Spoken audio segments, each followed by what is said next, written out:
Bluetooth keyboards make typing long emails, browsing the web, and most activities that involve typing a lot easier and more enjoyable on a mobile device.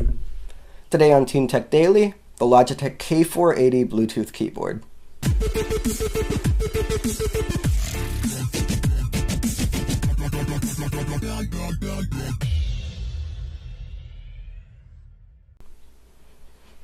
To start off, let's look at the overall design of the product. The K480 isn't exactly the most portable option for people looking for an alternative to a laptop. The keyboard is about 3/4 of an inch thick, and it does have a bit of weight to it. The groove along the top can hold any tablet or phone up to a 10-inch screen, and it's still a little thick in my opinion, but the extra weight from that does make it able to hold the larger devices without tipping over. The keyboard itself is surprisingly pleasant to use. The keys have an exceptional travel distance, and provide a sufficient amount of resistance and a satisfying click-sound. The keys are all spread apart by about a ½ centimeter, and it's surprisingly hard to accidentally hit a key. Since the keyboards are designed for PC, Android, iOS, and Mac, there's essentially every key imaginable on this thing. The top row of keys is usually F1 through F12, but those have been replaced with keys that interact with an Android ecosystem.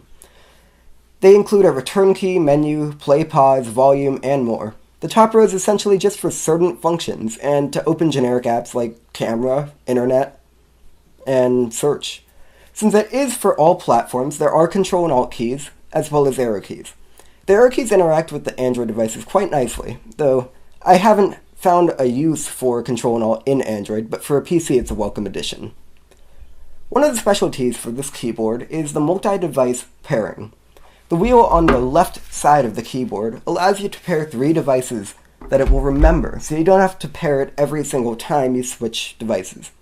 The wheel itself spins to point at the number of the device, either 1, 2, or 3, and it's easy to use. But remembering to turn the wheel can be a little annoying, but it's the only way they could figure out to do this.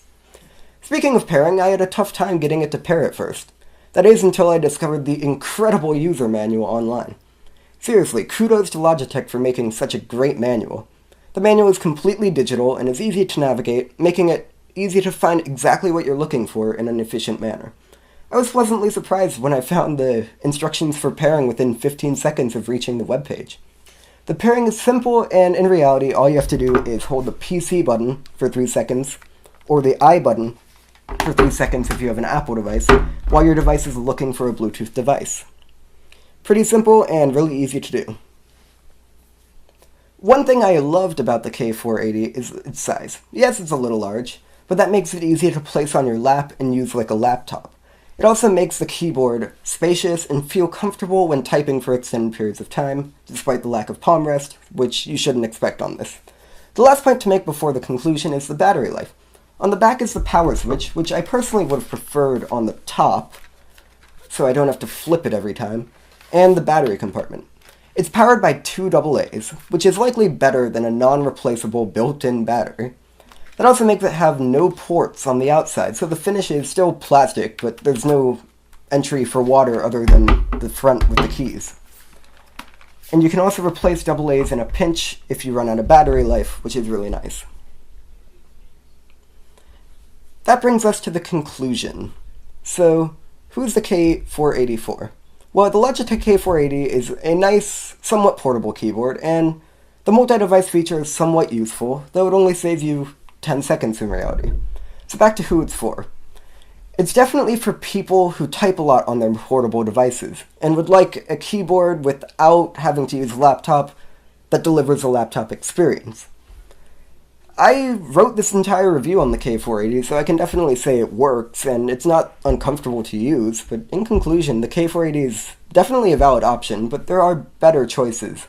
If you have a large tablet, it's definitely worth it, because it can hold it, and if you have a small phone, it is still a pretty good option. Like, my S3 fits in it quite nicely and pairs quickly. So, yeah, and the K480 is something to look at, but if you need a more specific keyboard, and if you have an Apple product, there are better choices, like the Apple branded keyboards, but for $40, it's not that bad of a deal, and the multi-device pairing is pretty cool. So, like this video if you liked it, dislike if you thought it sucked, leave a comment below, letting us know what we can do better, what you want to see us review, And please check out the Teen Tech Daily blog to get daily reviews and guides about new technology, old technology, and just come check it out. So thanks for watching, guys.